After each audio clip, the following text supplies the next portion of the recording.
먼저 예배 전에 잠시 기도하는 시간을 좀 갖겠습니다. 지난 주간 대전의 자동차 부품 공장 화재로 10분이 넘는 사망자와 60명에 이르는 부상자가 발생했습니다. 우리 잠시 이 시간 희생자들의 가족을 위해 좀 기도하는 시간을 갖겠습니다.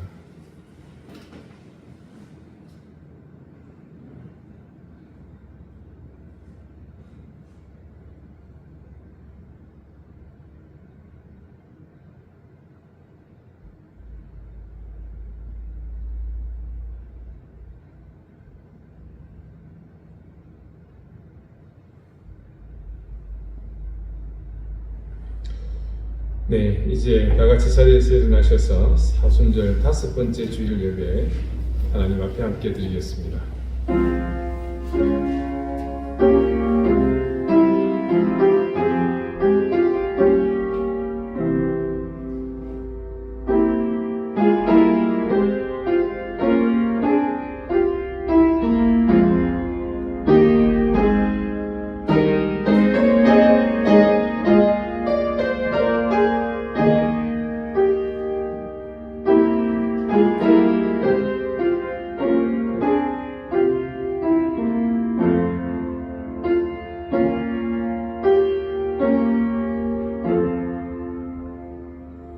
그가 찔림은 우리의 허물 때문이요 그가 상함은 우리의 죄악 때문이라.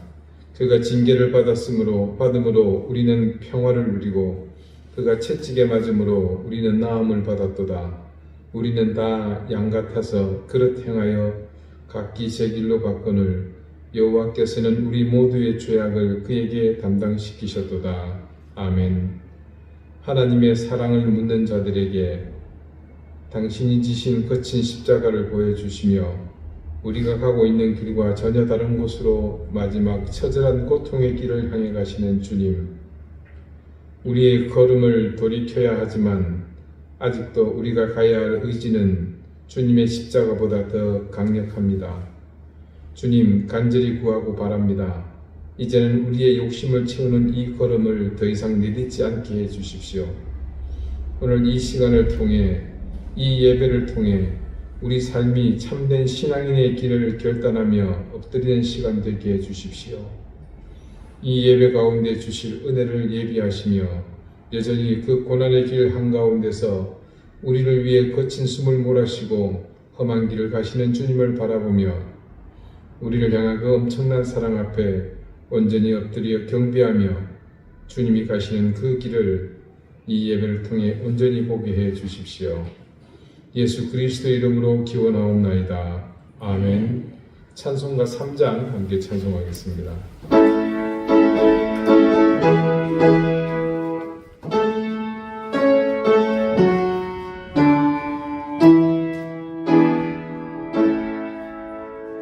성부 성자와 성령 찬송과 영광 돌려보내세 늘 저지는까지 또 영원 그분처럼 성삼위께 영광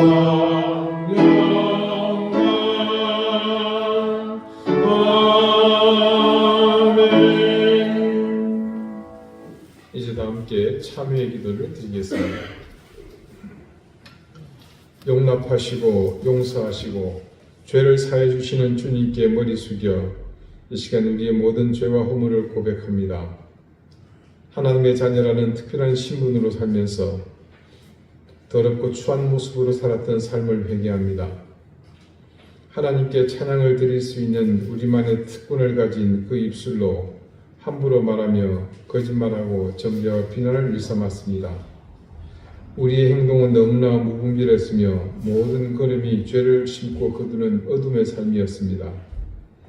십자가를 통해 우리는 값없이 구원을 받았고 고단한 이 인생길 가운데서도 주님께 받은 은혜는 차고 넘치지만 우리는 이런 은혜에 감사하기보다 오히려 나의 결핍에 집착하며 불평과 원망 속에 살았습니다.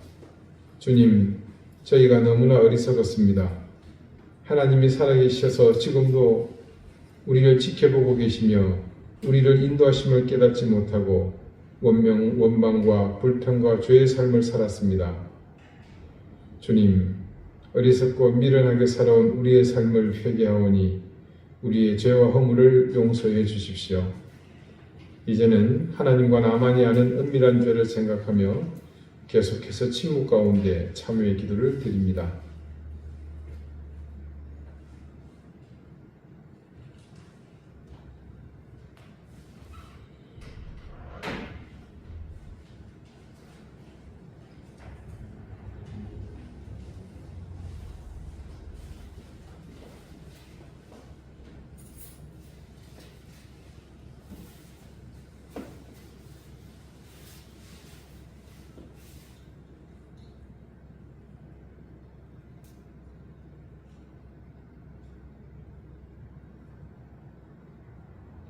하나님께서는 자신의 부끄러운 죄를 솔직하게 고백하는 사람들에게 말씀하십니다.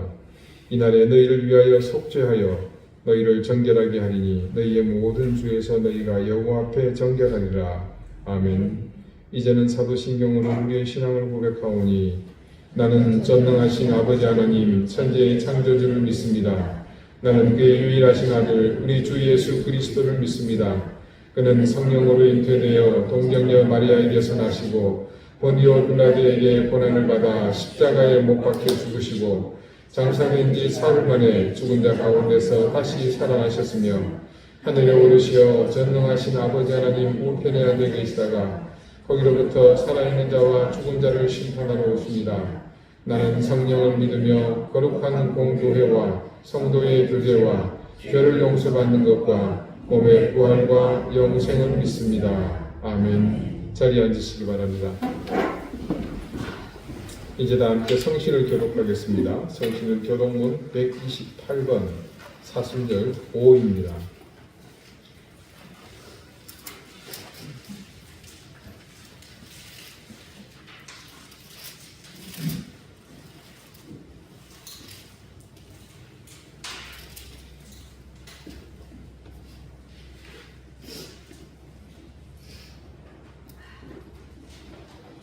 나의 영혼이 잠잠히 하나님만 바라며 나의 구원이 그에게서 나오는도다.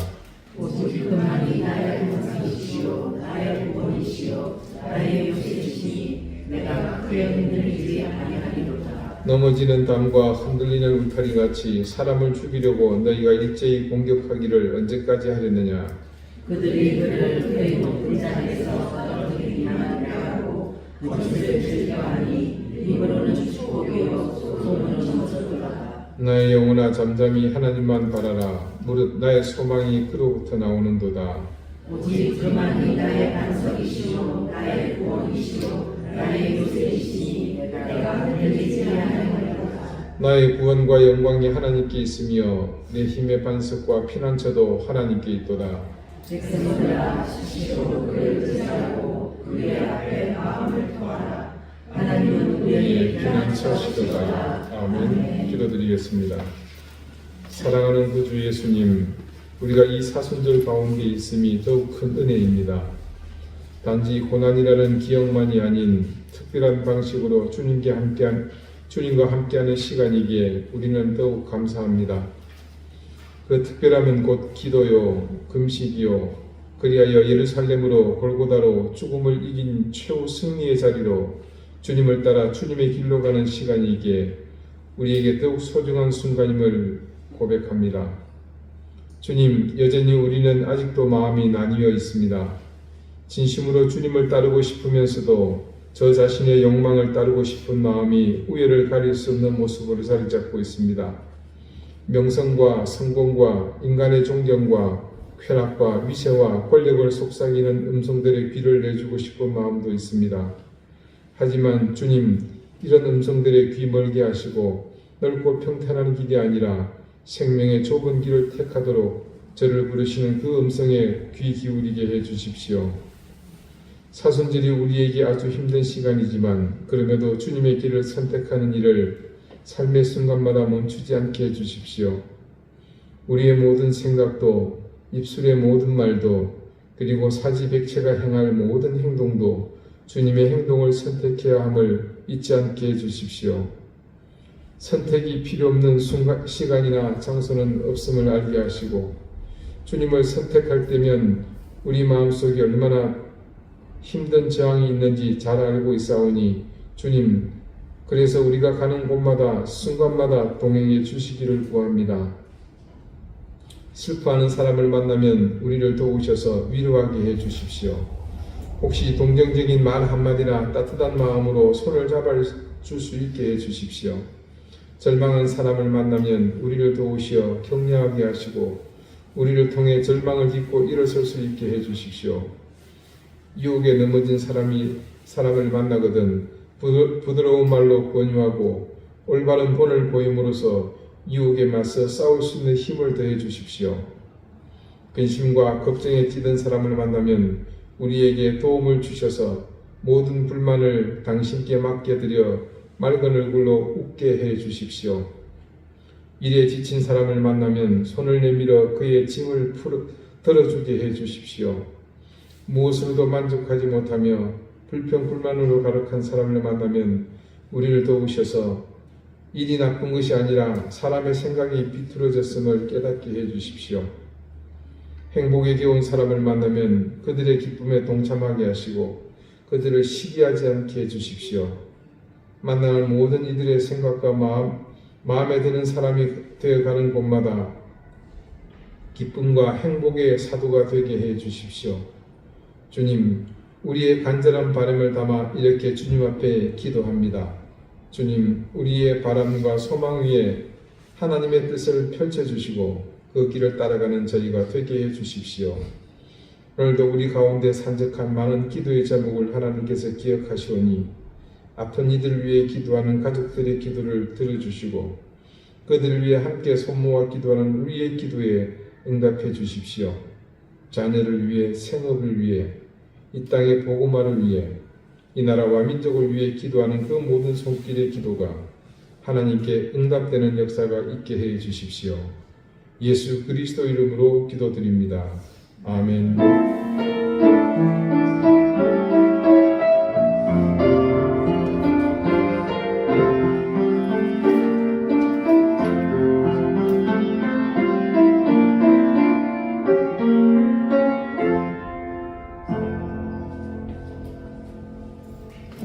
(23장) 함께 찬송하겠습니다.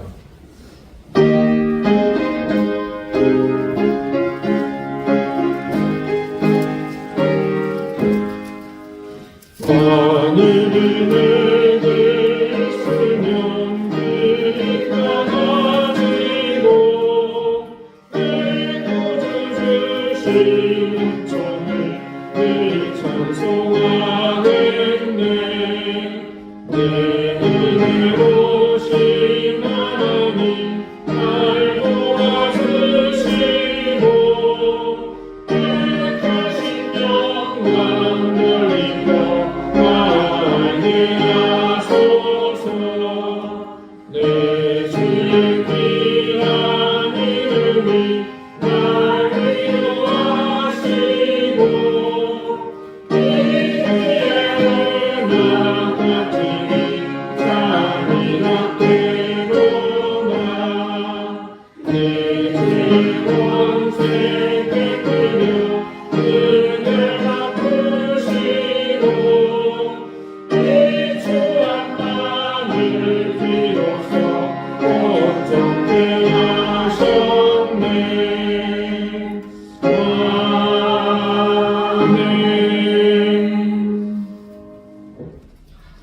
오늘 하나님께서 우리에게 주시는 말씀은 신약 성경 요한일서 2장 21절 말씀입니다. 신약 389쪽입니다.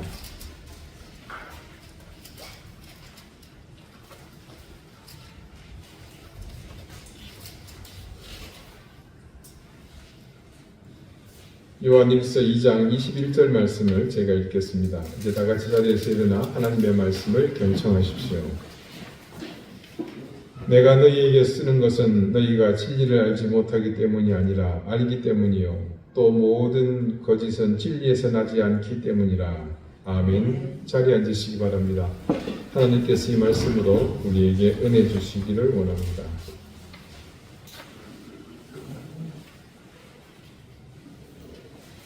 오늘 본문 가운데 우리말 진리로 번역된 헬라어는 알레테이아스입니다. 이 알레테이아스를 검색해보면 제일 먼저 등장하는 곳이 마가복음 12장 14절입니다. 와서 이르되 선생님이여 우리가 아노니 당신은 참되시고 아무도 끓이는 일이 없으시니 이는 사람을 외모로 보지 않고 오직 진리로서 하나님의 도를 가르치심이니이다. 가이사에게 세금을 바치는 것이 옳으니까 옳지 아니하니이까. 지금 예수님께 나와서 이 질문을 던지는 사람은 바리새인과 헤롯 땅에 속한 사람이라고 말씀이 그렇게 증언합니다. 여기서 이들이 진리를 거론할 때 이런 표현을 합니다. 진리로서 하나님의 도를 가르치심이니이다. 자, 이들의 질문을 토대로 이 내용을 짐작하건대 예수님의 가르침이 그 출처가 하나님의 도라는 것을 알 수 있습니다. 그리고 여기서 중요한 사실 하나, 그 하나님의 도를 가르치는 도구가 바로 진리라는 겁니다. 이 말인즉슨 인간에게 하나님에 대해 전하는 통로가 진리라는 말과 같습니다. 바리새인과 헤롯 땅, 이들은 당시 유대교의 분파의 핵심 인물들입니다.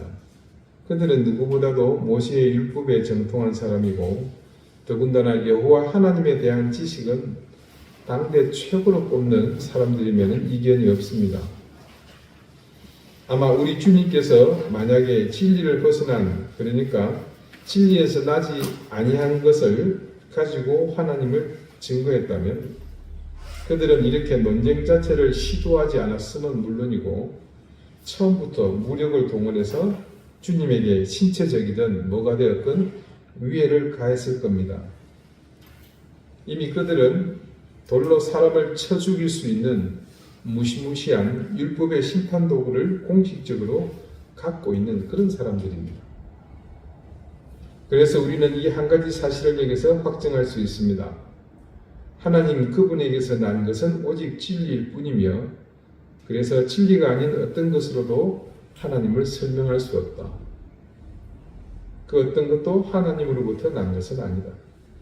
자, 이 사실, 지금까지 우리에게 변함없는 하나님의 공의와 살아계심을 증언하는 방식이며 그리고 가감없이 그분의 말씀을 우리는 목숨처럼 여기며 실제로 그 목숨을 던지면서까지 부인하지 않고 지켜왔습니다. 오늘 요한이 에베소 교회의 교인들에게 편지를 보낼 때의 상황 속으로 한번 돌아가 봅시다.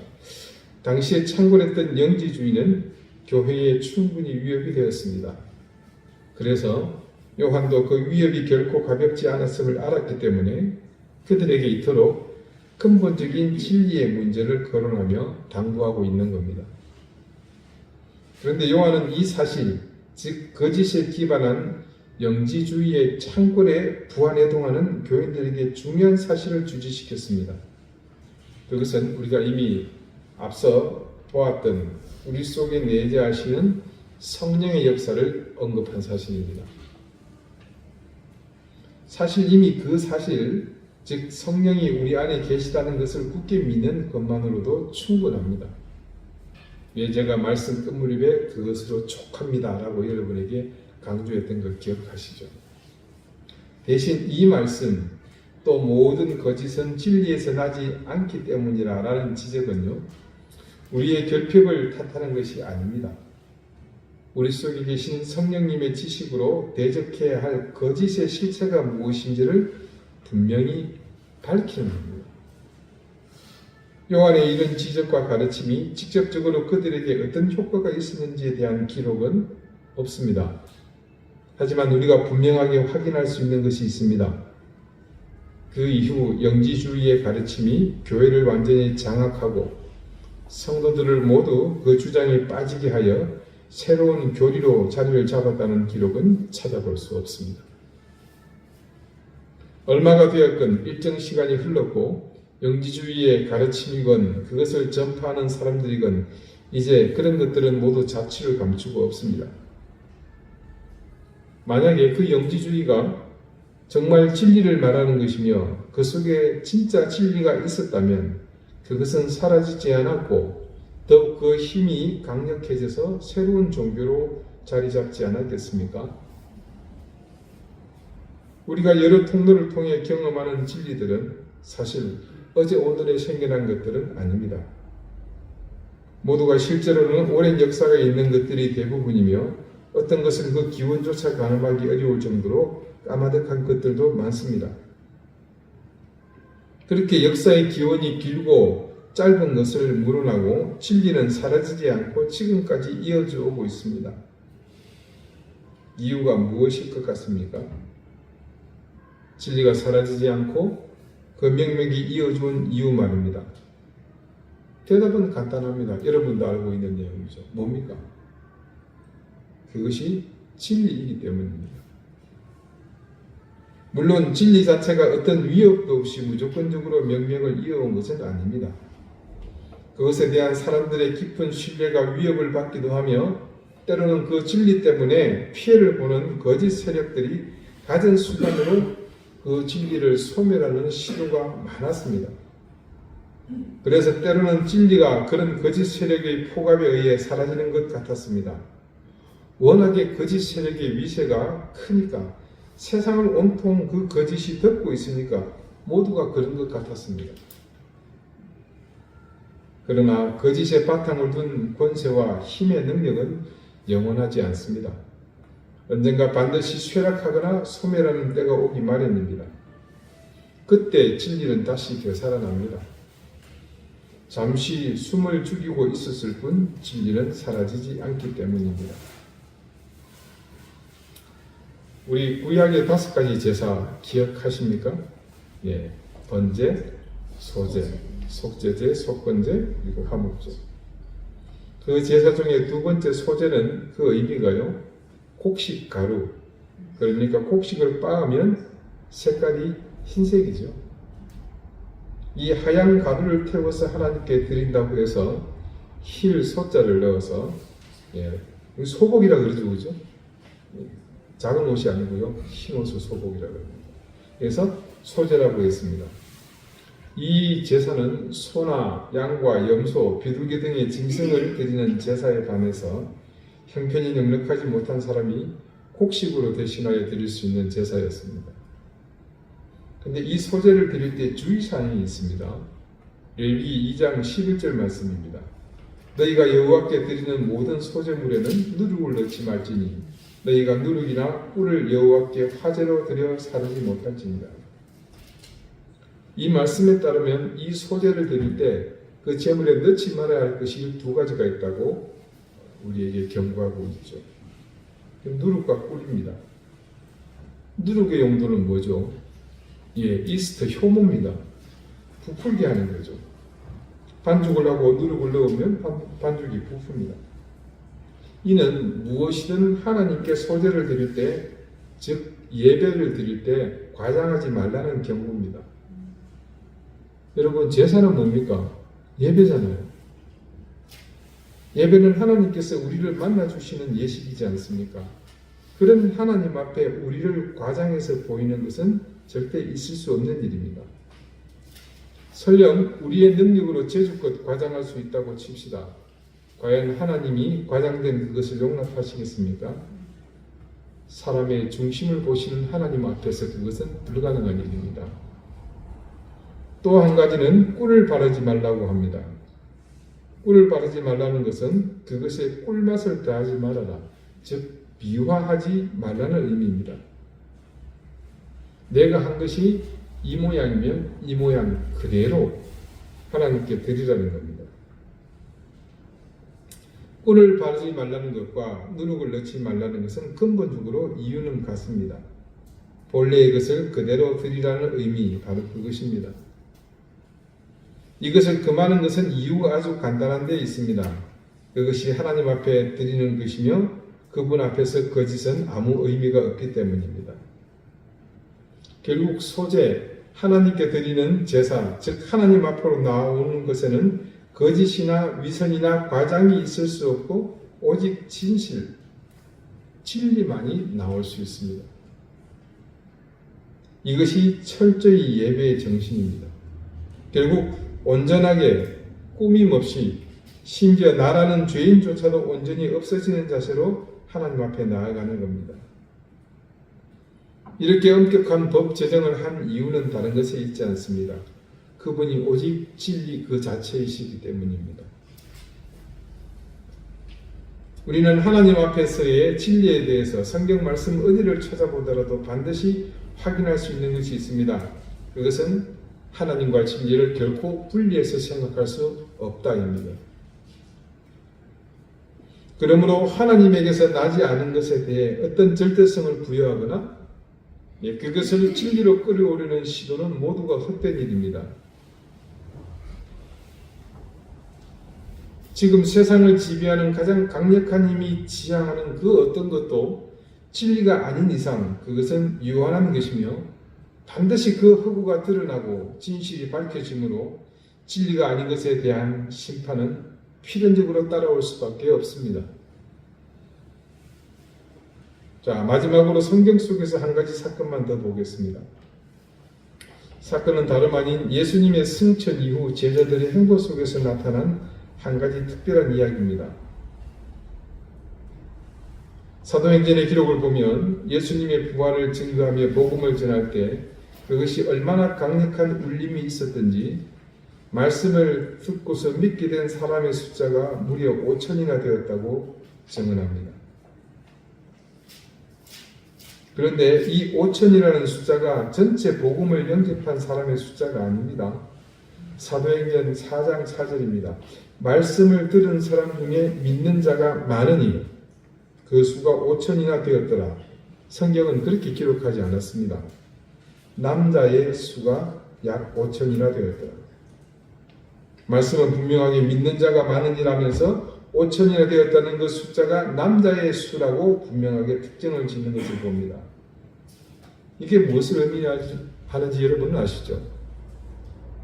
그 당시는 지금과 달리 오직 장정만을 숫자로 기록했습니다. 즉 함께 있는 배우자나 자녀, 심지어 나이 든 부모까지도 실제적인 숫자로 받아들이지 않았습니다.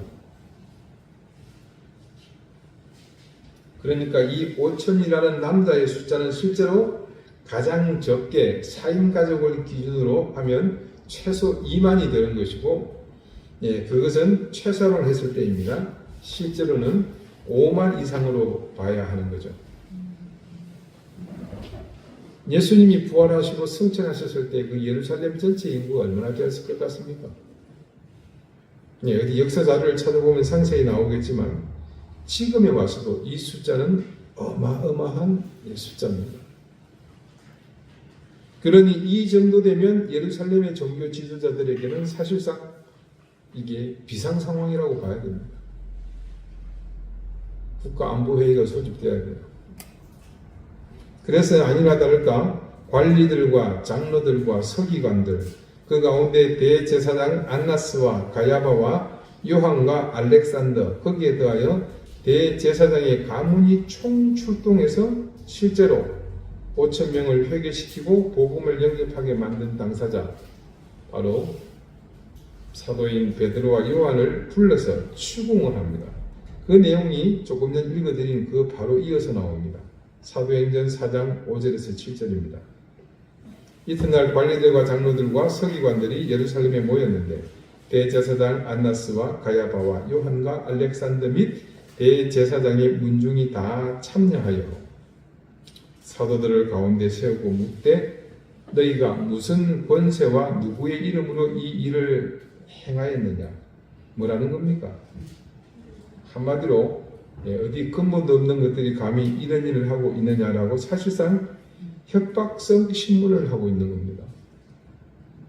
그때 사도들, 특히 베드로는 그들에게 분명하게 선언합니다. 너희가 못 박아 죽인 그 예수의 이름으로 기적을 행하고 있다고 대답합니다. 그런데 이때 위세 등등하던 그들을 협박하던 자들이 경악을 금치 못합니다. 이 말을 듣고요. 13절, 14절 말씀이 그 분위기를 생생하게 이렇게 전언합니다. 그들이 베드로와 요한이 담대하게 말함을 보고 그들을 본래 학문 없는 범인으로 알았다가 이상히 여기며 또 전에 예수와 함께 있던 줄도 알고 또 병나은 사람이 그들과 함께 서 있는 것을 보고 비난할 말이 없는지라. 처음에는 쇼크를 먹었습니다. 저 천하의 무식한 놈들이 줄줄줄 너무 참 맞는 말이지만 열받는 말을 하거든요. 그래서 트집을 잡고 뭐라 그러려는데 논란의 여지가 없죠. 왜요? 분명하게 공개적으로 드러난 표적이 지금 그 앞에 있습니다. 그들에게 그 이름으로 안수받고 기도해서 나은 사람이 이러고 버티고 서 있는 거예요. 한번 말해봐라. 뭐든지 해봐라.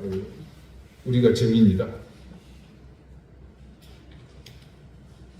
그래서 결국 할 수 있는 것이라고는 이것뿐이었습니다. 17절 18절 말씀입니다.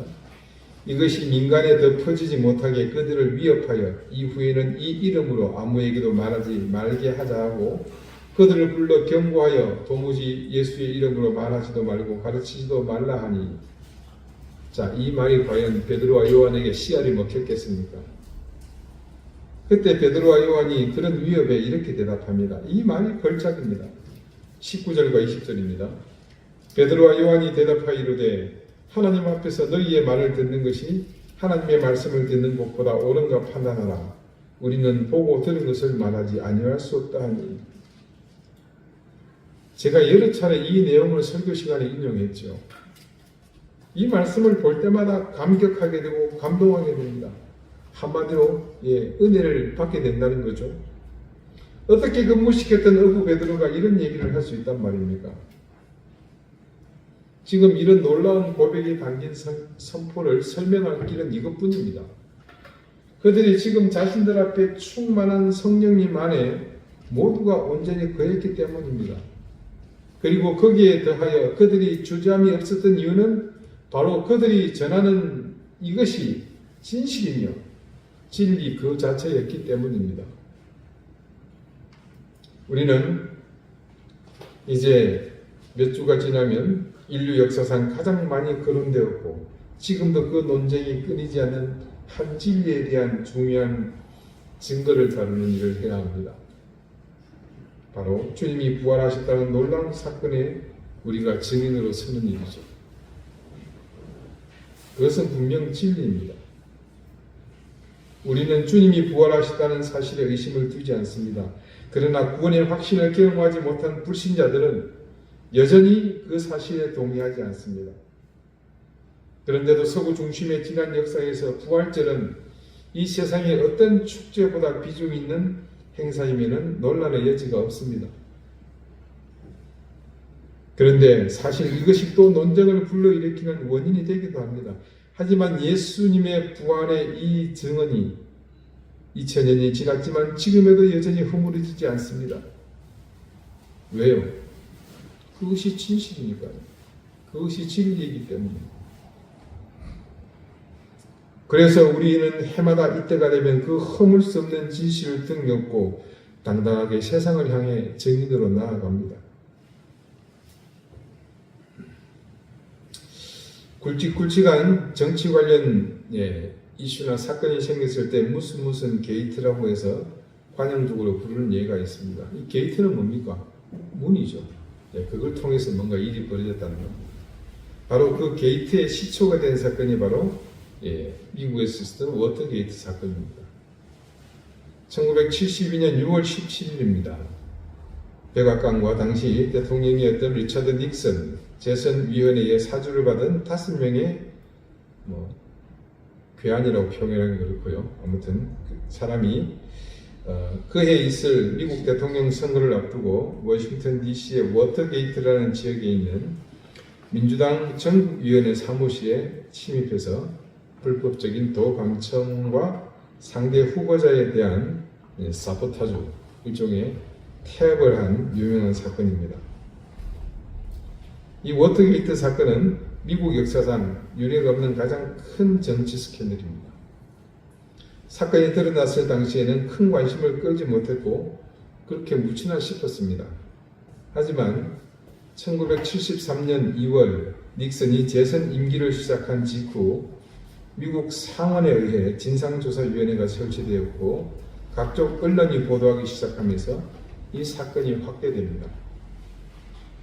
도청 자체는 닉슨이 직접적으로 연루된 것까지는 아니었지만 사건의 진상이 드러나기 시작하자 닉슨이 대통령의 권한을 남용해 증거 은폐, 수사 방해로 사건을 은폐하려 하고 국민에게 거짓말을 한 것이 들통나게 되었고 이로 인해서 대통령 닉슨에 대한 여론이 크게 악화됩니다. 그리고 마침내 상하원에서는 대통령 탄핵 절차를 밟게 됩니다. 탄핵까지 이어지는 이 후폭풍을 감당할 수 없었던 닉슨은 1974년 8월 9일 미국 역대 현직 대통령으로서는 유례가 없는 재임 중 사임을 단행합니다. 닉슨의 사임 후 제럴드 포드 부통령이 대통령직을 승계했죠. 이 포드는 대통령의 직권으로 닉슨의 워터게이트 사건에 대한 모든 혐의를 다 사면해버립니다. 그러나 이로 인해 포드의 지지율은 크게 떨어졌고 1976년 미국 대통령 선거에서 청렴함과 도덕성을 내세운 민주당의 지지자 땅콩밭의 주인 지미 카터 대통령 후보와 윌터 먼데이 부통령 후보가 각각 대통령 부통령으로 당선됩니다. 공화당은 8년 만에 정권을 그렇게 민주당에게 내주게 됩니다. 그렇게 게이트 사건의 막이 내렸습니다. 백악관에서 감옥까지라는 제목의 책이 있습니다. 이 워터게이트 사건과 관련한 내용을 담은 책입니다. 제목은 정치적인 냄새가 너무하죠. 그런데 사실은 신앙서적입니다. 이 책의 본래 제목은 본 어게인입니다. 뭡니까? 중생이죠. 새롭게 태어났다는 겁니다. 이 책의 저자는 찰슨 콜슨인데 그 닉슨 대통령 시절에 특별 법률 고문을 맡았던 사람입니다. 자, 닉슨은 워터게이트 사건을 자기는 모르는 일이라고 했지만 결국은 스스로 사임하죠. 하지만 여러분, 대통령이 여론에 떠밀려서 그렇게 물러났을까요? 네, 그건 3살짜리 아이도 아는 사실입니다.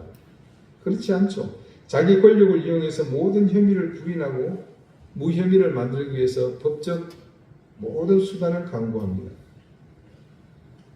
일단 닉슨이 몰랐다는 것을 전제로 하고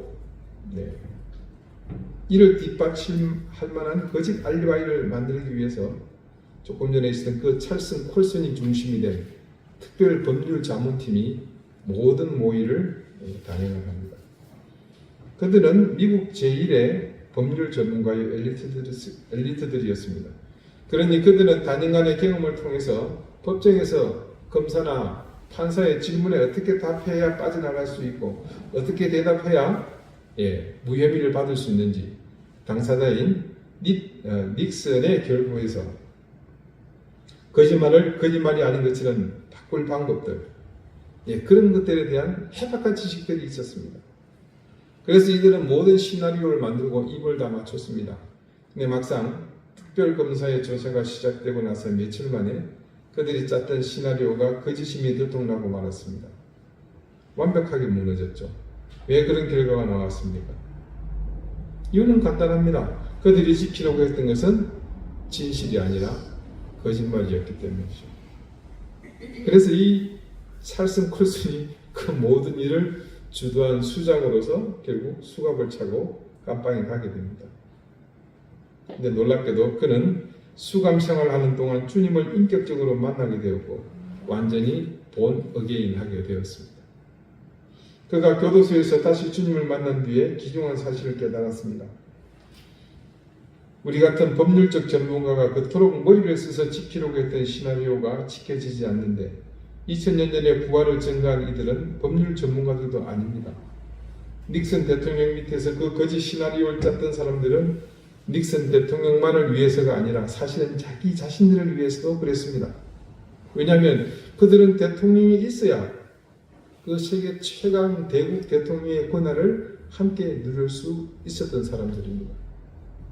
그래서 닉슨을 지켜야 그 자기들의 권력을 스스로 지킬 수 있기 때문이었죠. 그렇게 간절한 바람으로 그 일을 했지만 그들은 실패했습니다. 왜요? 거짓이었기 때문이죠. 그런데 2000년 전 갈릴리 어부들은 예수님의 부활 증언을 지키는 대신 그들에게 돌아가는 아무런 유익이 없었습니다. 있다면 핍박이죠. 그냥 비난받고 욕먹고 괜당해서 죄지는 정도가 아닙니다.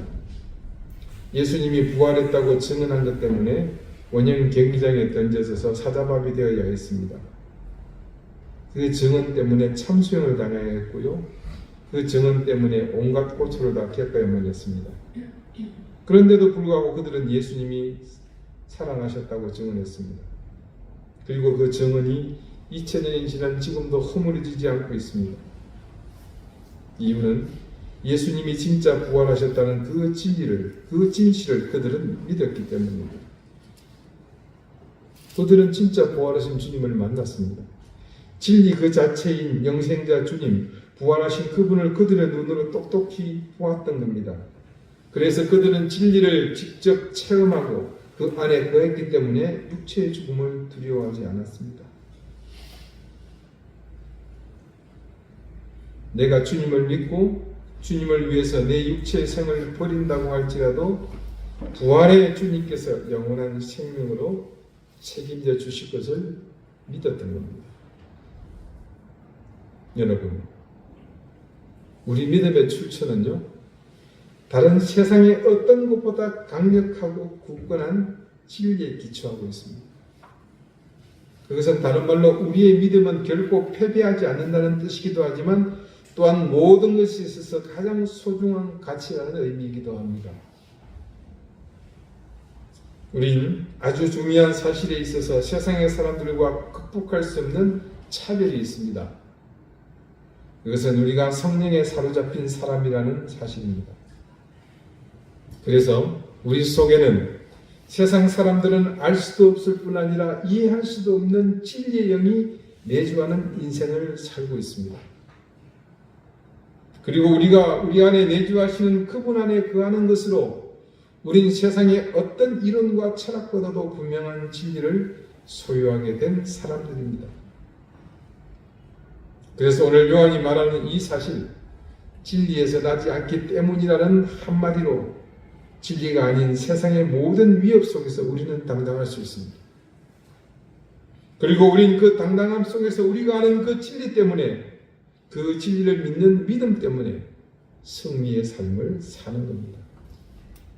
여러분, 영생을 누린다는 것은 곧 죽어 멸망할 것을 믿는 것이 아니라 영원한 것을 믿고 그 가치를 따라 사는 삶을 말합니다. 저와 여러분에게는 그 삶이 있습니다. 그러므로 이제 진리에서 나지 않는 것에 목매지 마시고 그런 것들의 위협에 쫄지 마시고 오늘 베드로와 요한처럼 그리고 찰슨 콜슨과 같이 진리로 사는 삶을 함께 살아갈 수 있게 되기를 바랍니다. 기도드리시겠습니다.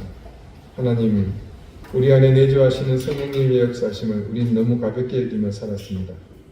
그래서 우리가 진리 안에 살고 있다는 중요한 사실을 간과했으며 그래서 늘 진리가 아닌 것들에 휘둘리는 삶을 살았습니다. 우리 안에 거하시는 성령님을 의지하며 그분 안에 거하는 것으로 족한 삶이 없었습니다.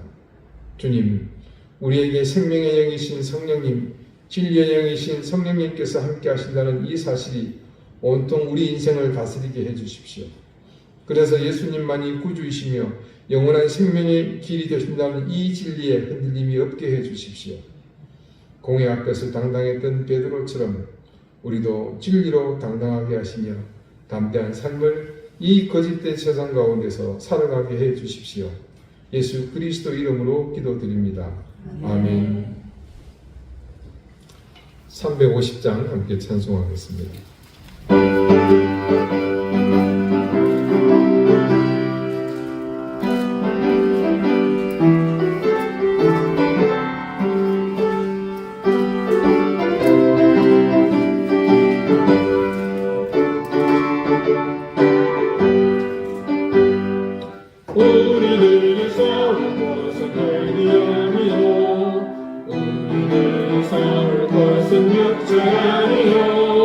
많은 생각서서 미쳐버리고 죽을 영혼 살릴 것일세 한 마음으로 힘써 나가세 한 마음으로 힘써 싸우세 막한 마음의 은사를 힘써 싸워서 성경문을 울리기까지 우리를 이긴다고 생각하니요 우리를 가진 검은 강철아니요 하나님께 갈라가는 복의 복은 거룩하신 말씀이로다 한 마음으로 힘써 나가세 한 마음으로 힘써 싸우세 악한 마음이 군사를 다 힘써 싸워서 승리를 울리기까지 악한 마음은 죄악을 땅을 지나도 우리들의 대전 예수 확성하시니 주저 말고 용감하게 힘써 싸우세 죄의 승리하는 때까지 한 마음으로 힘써 나가세 한 마음으로 힘써 싸우세 악한 마귀 군사들과 힘써 싸워서 승리를 울리기까지 죄악 중에 빠진 사람 죄를 일으켜 십자가에 달린 예수 믿기만 하면 빛나는 끝까지 걸어가서 전국 백성 될 것이니세 한 마음으로 힘써 나가세 한 마음으로 힘써 싸우세 악한 마귀 군사를 다 힘써 싸워서 승전노를 울리기까지 아멘. 하나님의 은혜와 사랑을 감사드립니다. 이 사순절을 보내며 우리에게 주시는 그 귀하고 특별한 은혜를 생각하며 하나님 주신 은총을 기억하는 마음으로 감사하는 마음으로 감사의 예물을 드렸습니다. 그 예물은 이 모든 것이 주님께로부터 왔다는 사실을 고백하는 것이고 그 고백에 대한 감사의 표현입니다. 주님 그런 마음으로 드린 손길의 마음을 헤아려 주시고 그 손길이 복되게 하시며 하나님의 은혜와 사랑을 넘치게 되어 주시기를 기도합니다. 하늘의 신령한 복뿐 아니라 땅에 기름진 복을 넘치게 더하셔서 그 생업과 가정이 복을 얻게 하시며 자녀와 일터가 큰 은혜를 얻게 해 주십시오. 특별히 구합니다. 질고로 고통받고 있는 가족들을 주님께서 치유해 주시고 은혜로 함께 해 주시기를 간절히 구합니다. 하나님 박정규 성도를 기억해 주셔서 지금 하나님 어려운 가운데 있사오니 먹고 마시면서 힘을 얻게 해 주시고 그 병석에서 속히 일어날 수 있도록 노종에게 힘을 더해 주시기를 기도합니다. 감사드리며 예수 그리스도 이름으로 기도드립니다. 아멘. 네, 교회 소식 알려드리겠습니다. 오늘까지 사순절 5번째 주일이 지났고 다음 주일은 종려 주일이며 고난주간이 시작되는 주일입니다. 그래서 교회는 고난을 기념하는 성찬 예식을 다음 예배 가운데 행하도록 하겠습니다. 기도로 함께 준비해 주시기 바라겠습니다. 계속해서 기도의 제목들을 여기 보시고 함께 기도해 주시기 바라겠습니다. 이제 다 같이 자리에서 일어나셔서 앞뒤 좌우에 계신 분들과 다정하게 인사를 나누시겠습니다.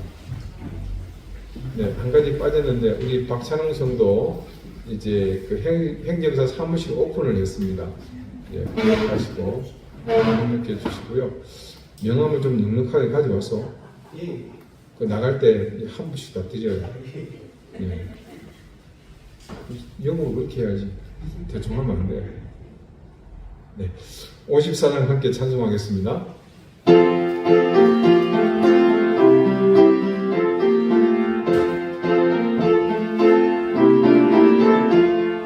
주여 복을 구하오니 편히 가게 하시고 사랑받아 주를